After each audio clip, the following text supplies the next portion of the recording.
Varicose వ్యాధితో బాధపడుతున్నారంట. తక్కువ ఖర్చుతో ట్రీట్మెంట్ కావాలి అనుకుంటే ఎవిస్ హాస్పిటల్ని సంప్రదించండి. నమస్తే రమ్మగారు. నమస్తే జయ. రమ్మగారు, మనకి చాణక్య నీతిలో కొన్ని చెప్తా ఉంటారు ఆయన, మంచి మంచి శ్లోకాలు కదండి. ఎంత కష్టం వచ్చినా కొన్ని విషయాల్ని మాత్రం ఇతరులకి చెప్పకూడదు, కొన్ని రహస్యాల్ని మన దగ్గరే ఉంచుకోవాలి.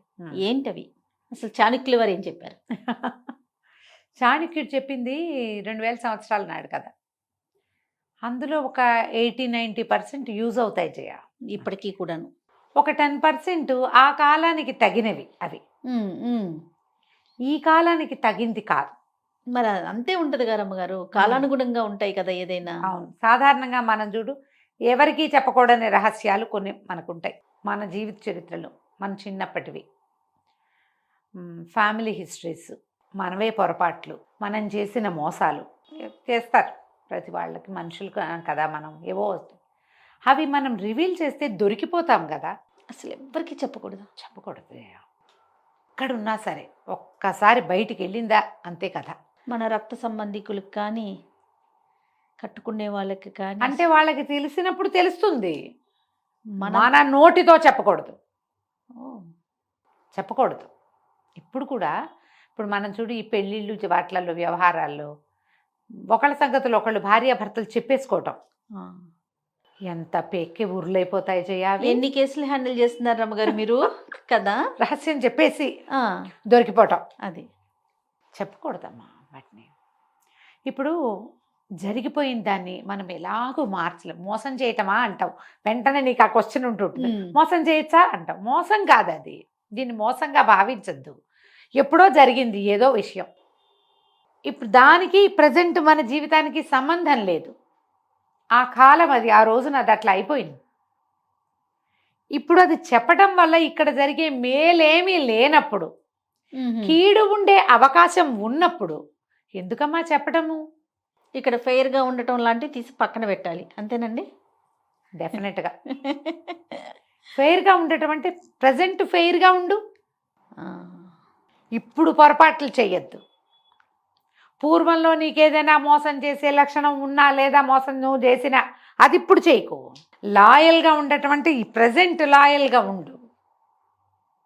వీళ్ళకి ఏ సంబంధము లేని ఒక పాత పురాతన వ్యవహారాన్ని తవ్వి తలకెత్తి వీళ్ళకి చూపించి, వాడి చేతికి మన జుట్టిచ్చి, ఆడమగ అయినా లేదా దాని చేతికి జుట్టిచ్చి, ఇది ఎందుకు వచ్చింది? అనవసరమైన ఇష్యూ. అసలు మర్చిపోరు జయ, ఎవరును విన్నవారు మర్చిపోరు కదా. వాళ్ళు మర్చిపోరు, వాళ్ళు నీ మీద వాడతారు, ఇంకెక్కడైనా వాడచ్చు. అందుకని పురాతన రహస్యాలు చెప్పకూడదు. మనకి పాయింట్ అసలు మామూలుగానే జనరల్గా. ఇప్పుడు ఏం చేస్తున్నాం మనం, అక్కడ ఇక్కడ ఫోటోలు తీసుకుని అవన్నీ ఎక్కడో చోట పెడుతున్నాము. మనమేం చేయక్కర్లా, వాళ్ళే తెలిసిపోతాయి, అక్కడే తవ్వేస్తారు ఎక్కడో చోట నుంచి. సరే, ఇది ఇప్పుడు ప్రజెంట్ ఈ రోజులకి ఉపయోగపడే ఒక మాట చెప్పడం కోసం చెప్తున్నాం. చాణక్యుడు చెప్పింది ఏంటంటే, విత్త నష్టం, డబ్బు నష్టపోతే చెప్పకూడదట ఎవరికి. కానీ ఇప్పుడు ఎట్లా కుదురుతుంది చెప్పు? ఈ కాలానికి కుదురుతుంది. డబ్బు ఎక్కడో పోగొట్టుకున్నాం మనం, అది ఆ కాలంలో అప్పుడు అలా ఉండేది. నాకు ధన నష్టం వచ్చింది, వీడెవడో నన్ను మోసం చేశాడు అనేది రివీల్ చేయకూడదు. ఓకే, బహుశా అందరూ దాన్ని చులకగా తీసుకుంటారు, వీడు మోసపోతాడని. వీడు మోసపోతాడు కాబట్టి ఇట్లా వ్యాపారంలో నష్టపోయి వచ్చినా కూడా ఆ ఊళ్ళో నేను నష్టపోయాను అని చెప్పకూడదట. ఈ ఊళ్ళో ఆ కాలంలో చెప్పబడింది అది. విత్త నష్టం చెప్పకూడదా? రెండోది మనస్తాపం.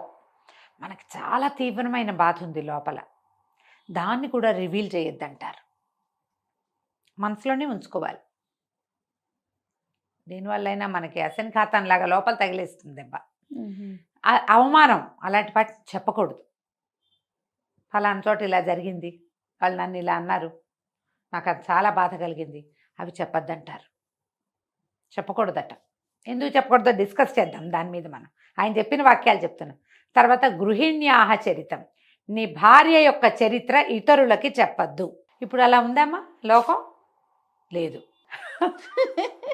అసలు అంటే దీన్ని బట్టి చాణక్యుల వారు చెప్పింది పాపం మనకి ఈ రోజుకి యూజ్ అవట్లా. నో, కానీ నేను చెప్తా దాని మీద కూడా నీకు. ఓకే, అయిందా? అక్కడి నుంచి ఎవరైనా నీచులు దుర్మార్గులు వాడెవడో క్వాలిటీ లేనివాడు ఏమన్నాడు క్యారెక్టర్లెస్ వాడు వాళ్ళ గురించి వీళ్ళ గురించి చెప్తాడు ఏవైనా నీకు, అది కూడా నువ్వెవరికి చెప్పద్దు. నువ్వు ఏదైనా ఒక విషయం ఒకళ్ళ దగ్గర నుంచి తెలుసుకుంటే వాడి చరిత్రని బట్టి నీ రివీలింగ్ ఉండాలి. వాడు ఒట్టి వేస్ట్ ఫెలో, దౌర్భాగ్యుడు, ఆనాకానికి కొరగాని వాడు ఏ రహస్యం చెప్పినా సరే దాన్ని నువ్వు చెప్పద్దు బయటికి. వాడు అవతల మాట విషయం చెప్పిన వాడు ఉత్తమ కుల సంజాతుడు అని రాస్తారు. ఉత్తమ కుల సంజాతుడు అంటే కులం అనకూడదమ్మా, దాన్ని పదాలు అవి ఉంటాయి. కానీ వాడు మంచివాడు, గుడ్ క్యారెక్టర్, వాడు అబద్ధాలు చెప్పడు, టాలటోలీగా ఏవో దొంగ మాటలు చెప్పే రకం కాదు వాడు. అప్పుడు ఆ విషయాన్ని నువ్వు ఎవరికైనా చెప్పచ్చు. అంతేగాని నువ్వు ఎక్కడో చిన్న చిన్న సందుల్లో గొంతుల్లో అక్కర్లేని మాటలు తెలుసుకుని కొంతమంది కుళ్ళు బుద్ధితోటి కూడా మాట్లాడతారు. వాడి బుద్ధి తెలిసి నువ్వు ఆ రహస్యాన్ని చెప్పాలి. ఓకే. ఇప్పుడు మనకి గాసిపింగ్ చేస్తారా? అవునవును. మనం చెప్పుకుంటాం కదా, అభిజ్ఞ వర్గాల ద్వారా తెలిస్తేనే రివీల్ చేయాలి. ఏదో రకంగా గాసిప్ అయితే మనం చెప్పచ్చా? చెప్పకూడదు కదా. గాసిప్స్ని మనం పెంచకూడదు. అది కరెక్ట్గా సరైనది విశ్వసనీయ సమాచారం అయితేనే దాన్ని నువ్వు రివీల్ చేయాలి. లేదా నువ్వు గనక మాట్లాడేస్తే నీ క్యారెక్టర్ పోతుంది, ఇక్కడ చెప్పకూడదు అది కూడా. ఓకే, ఇది పాయింట్ కరెక్ట్గా ఉంది కదా. ఇది బాగుంది. తర్వాత అవమానాన్ని ఇతరులకి చెప్పకూడదు. నువ్వు ఎక్కడైనా అవమాన పడతావు, పరువు తగ్గిపోతుంది, అది కూడా రివీల్ చేయకూడదు. బాగుందిగా. నువ్వు మోసం చేయబడినా, అవమానింపబడినా, నీ డబ్బు నష్టపోయినా, భార్య గురించి, నీ భార్య గురించి, తర్వాత ఆ విశ్వసనీయమైన సమాచారం కానప్పుడు ఈ 5 రకాలలోనూ నువ్వు రహస్యాలు ఎవ్వరికీ చెప్పద్దు, ఎట్టి పరిస్థితుల్లో చెప్పకూడదు. ఇప్పుడు మనం ఫస్ట్ పాయింట్కి వద్దాం. డబ్బులు పోగొట్టుకుంటే చెప్పద్దు. ప్యాకెట్లో పోగొట్టుకున్నావు చెప్పకు. ఎక్కడో బెట్టు కట్టావు చెప్పకు. కోళ్ళ పందాల్లో పోగొట్టుకున్నావు చెప్పద్దు. ఇప్పుడు వచ్చినాయి కదా సైబర్ క్రైమ్లు. రమగారు చెప్పకపోతే అది కంటిన్యూ అవుతుంది కదండి. చెప్తేనే కదా నలుగురు మీలాంటి వాళ్ళు అసలు అదేం పనిరానైనా పేకాటలు ఏంటి, కోళ్ళ లేదా బెట్టింగ్లు ఏంటి అని తిడితే కదా వారు ఆగేది. చెప్పకుండా దాచేసుకుంటే ఎట్లాగా చెప్పండి. పాయింట్ అది కాదు. ఏమిటి, ఎవడైనా బుద్ధి చెప్పించుకోవడానికి చెప్తాడమ్మా రహస్యము? నువ్వు చెప్పు. బుద్ధి నాకు నా దగ్గర 10,000 ఉండేవి, నేను బెట్టింగ్లో పోగొట్టుకున్నానంటే నాకు చెప్పావు. నాకు చెప్తే నేను తిడతానని నీకు తెలీదా? తెలుసు. తిట్టించుకోవచ్చు కదా. నువ్వు తిట్టించుకోకు, నువ్వు ఆ పని చెయ్యి, అది కంటిన్యూ చేయమని చెప్పలేదుగా. ఎస్ అది కరెక్టే. నేనేమంటున్నాను, కనీసం ఇప్పుడు ఒకరికో ముగ్గురికో నలుగురికో చెప్తే ఎవరైనా తిడితే బుద్ధి వస్తుంది కదా. అలా చెప్తే ఎవరైనా తిడితే నాకు బుద్ధి వస్తుంది అని ఎవడైనా అనుకుంటాడా? అనుకోడు. ఆకలేసి ఎవరికైనా ఆకలిస్తుందని చెప్తే అన్నం పెడతారు. అంతేగాని నేను చేసింది వెధవ పని, నేను డబ్బులు పోగొట్టుకున్నాను అని చెప్తే నీ క్యారెక్టర్ ఏమవుతుంది? మైనస్ అయిపోతుంది, మొత్తం పోతుంది, మొత్తం పోతుంది. కాబట్టి నువ్వు డబ్బు పోగొట్టుకున్నది ఇది నీ తెలివి తక్కువ వల్ల, నీ చాతకాంతానం వల్ల, నీ అసమర్థత వల్ల, నీ చెయ్యకూడని పనులు చేసే నీ గుణం వల్ల నువ్వు పోగొట్టుకుంటే చెప్పద్దు. అదే నువ్వు నీ క్రెడిట్ కార్డు ఎవడో కొట్టేశాడు చెప్పిసావు, చెప్పుకోవాలి. ఇవి లేవుగా ఆనాడు. అదేండి ఆ రోజున ఇవి లేవు, మోసాలు ఉన్నాయి. మోసం, ఆ మోసగింపబడితే చెప్పకూడదు, అవమానింపబడితే చెప్పకూడదు. ఏమంటారు, వాడి చేతిలో పోయావు మా దగ్గర వేషాలు ఇస్తావా అంటారు. వీటిలలో నీ క్యారెక్టర్ పోతుంది. అదే నువ్వు జాగ్రత్త పడు, ఇతరులకు డబ్బులు ఇవ్వకుండా జాగ్రత్త పడు, ఎక్కడైనా అప్పులు చేయకుండా జాగ్రత్త పడు. ఈ బెట్టింగ్లో విట్టింగ్లో ఏవో చేస్తావు, ఏవి చేయకు కదా. మనస్తాపం ఒకటి నీకు చాలా కష్టంతో వచ్చింది, అది కనుక ఎవరికైనా చెప్పావా దాని మీదే తగ్గదు. ఇప్పుడు నాకు ఇక్కడ బుల్లెట్ తగిలింది అని నేను చెప్తే వాడు మొదటి దెబ్బ ఇక్కడే కొడతాడు. అంతేగా. నువ్వు మీరు సినిమా ఫైటింగ్లో చూడండి, ఎక్కడ దెబ్బ తగిలిందో దాని మీద బిస్కే. మనకి తగిలిన దెబ్బని చూపించామా అది లూప్ హోల్ అయిపోతుంది.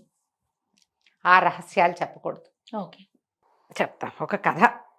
ఎవరిది ఇది? నాకు బాగా గుర్తున్నంత వరకు బమిడిపాటి రామగోపాలం గారిదని నేను నమ్ముతున్నా. భరాగో కథల్లోనే ఉన్నట్టుంది.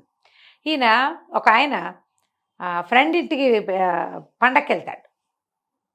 భార్యకి చెప్తాడు ఆ పండగలో వాళ్ళు ఎంత బాగా చూశారు, ఎన్ని పదార్థాలు తినిపించారు, ఎంత అద్భుతంగా మంచి శంకుమార్కు లుంగి కట్టించారు, ఎంత సూపర్గా జరిగిందో చెప్తాడు మా భార్యకి. ఆవిడ పోనీలేండి పండక్కి మీకు అన్నీ చక్కగా జరిగినాయి, పండక్కి చక్కగా తలంటి పోసుకున్నారు, చక్కగా సేవ తిన్నారు, ఇక్కడ ఏమున్నాయి, ఇక్కడ ఏం లేవు, మన మీ ఫ్రెండ్ మిమ్మల్ని ఎంతో బాగా చూశాడని సంతోషిస్తుంది. రెండో రోజు సాయంత్రమో మూడో రోజు పొద్దునో తెలుస్తుంది ఈయన ట్రైన్ ఎక్కితే ఆయన బ్యాగు పర్సు ఎవరో కొట్టేశారని. అసలు జరిగింది అది. ఆయన రైల్వే స్టేషన్లో ఉండి చివరికి భార్యకి తెలియకుండా ఎలాగో ₹1 సంపాదించి ఇంటికి వచ్చాడని తర్వాత తెలుస్తుంది. ఆయన ఏమంటాడు, ఎందుకండి ఇలా చెప్పారు, ఇంత బాధపడ్డారు, నాతో చెప్పలేదు మీరు అని అడుగుతుంది. అడిగితే ఆయన అంటాడు, అవునే ఏదో నేను అవి చేశాను ఇవి చేసా హాయిగా హ్యాపీగా ఉన్నాను, ఠింగు రంగామని ఉన్నానంటే నువ్వు ఎంత సంతోషించావు. అందుకని అలా చెప్పాను. ఇప్పుడు చూడు దీనివల్ల నీకు దుఃఖం వచ్చింది. నేనే ఇంత కష్టపడ్డానని పండగ పూట నువ్వు ఇక్కడ అప్పచ్చులు వండుకుని తింటే నేను రైల్వే ప్లాట్ఫారం మీద ఇడ్లీలు కొనుక్కు తిన్నానంటే నీకు ఎంత కష్టంగా ఉంటుంది. అందుకే చెప్పలేదు. బాగుంది ఈ కథ చూడు. అసలు అది ఎన్నిసార్లు చదివిన రామగోపాలం గారిదే నా జ్ఞాపకం ఉన్నంత వరకు అలాగే ఉంది. ఒకవేళ కాకపోతే పైఠకులు నన్ను క్షమించండి, నాకు అలాగే గుర్తుంది. మరి ఆ పుస్తకంలోదే అని. ఈ వీరిది కాకపోతే మధురాంతకం రాజారాం గారిదేమో.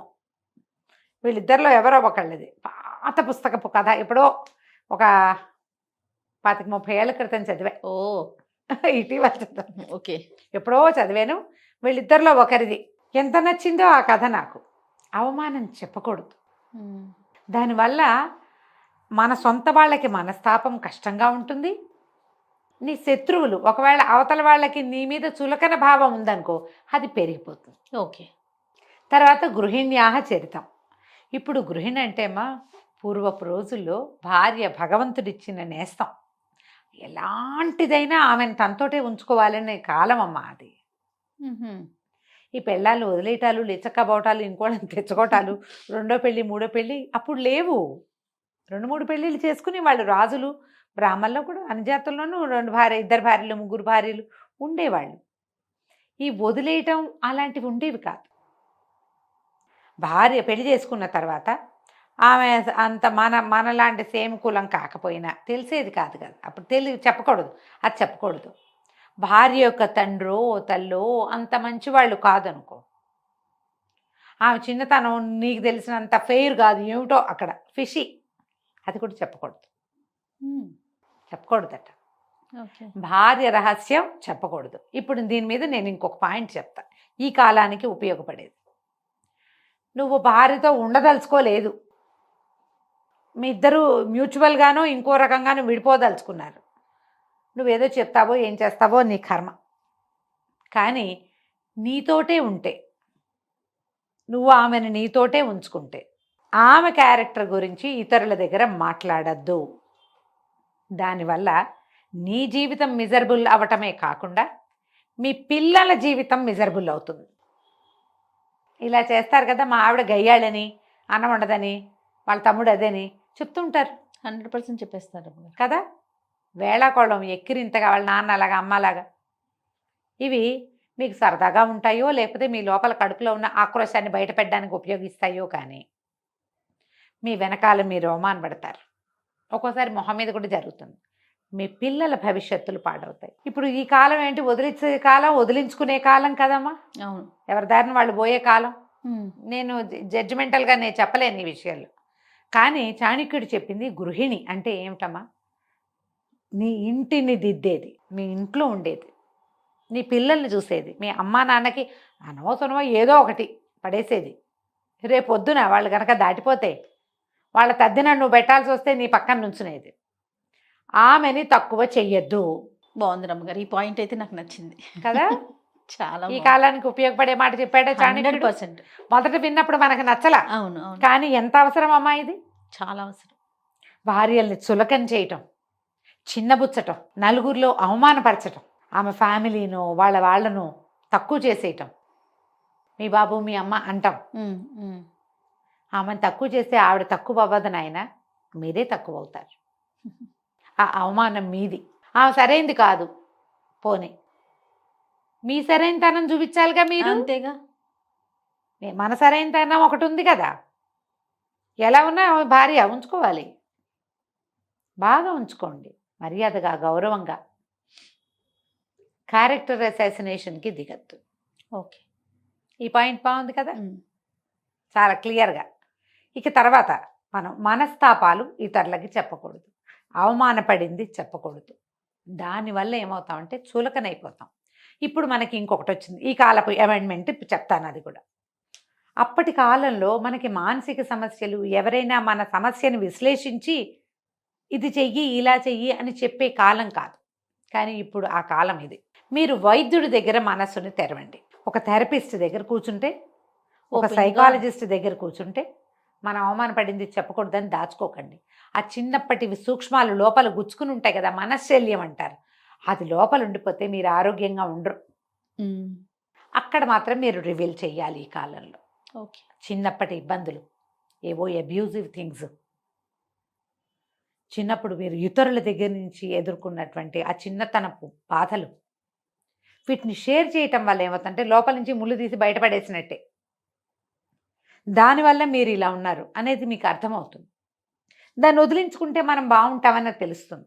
ఆ అంతఃశల్యాలని ఒక థెరపిస్ట్ దగ్గర, ఒక సైకాలజిస్ట్ దగ్గర, ఇంకొక ప్లస్ పాయింట్ చెప్తా, హోమియో డాక్టర్ దగ్గర మీరు రివీల్ చేయొచ్చు. ఎందుకంటే సైకోసమాటిక్గా పనిచేస్తాయి ఆ మందులు కాబట్టి. ఏదో ఒక తీవ్రమైంది, మీకు ఇప్పుడు డిప్రెషన్ ఎదుర్కొంటున్నారు, ఏదో ఇబ్బంది పడుతున్నారు, డాక్టర్ దగ్గరికి వెళ్తారు. ఇది చిన్నప్పటి నుంచి ఇలాంటిది ఉందండి, మా చిన్నప్పుడు ఇలా ఒకటి జరిగింది, దానివల్ల నాకు బాధగా ఉంటుంది, అప్పటి నుంచి నాకు ఈ భయం ఉండిపోయింది, చెప్పాలి. రివీల్ చేస్తే దానికి సరిపడా మందు పడుతుంది. రివీల్ చేస్తే దానికి సరిపడా ప్రతిక్రియ, మీరు ఇప్పుడు ఎలా ఆలోచించాలో మీకు చెప్పబడదు. ఓకే. కాబట్టి వీళ్ళకి చెప్పండి, ప్రజలతో పంచుకోకండి వాటిని. దానివల్ల మీకు కొత్త అవమానాలు, కొత్త ఇబ్బందులు వస్తాయి. కాబట్టి ఈ రహస్యాలని ఇంత మటుకు ఉంచుకోండి. చాణక్యుడు చెప్పిన మాటని మనం ఈ రోజులకు సరిపడా సరిపెట్టుకుంటున్నాం. అంతే. మీరు ఆలోచించుకుని మీ సొంతానికి కూడా సరిపెట్టుకోవచ్చు. రైట్. నమస్తే. నమస్తే జీ.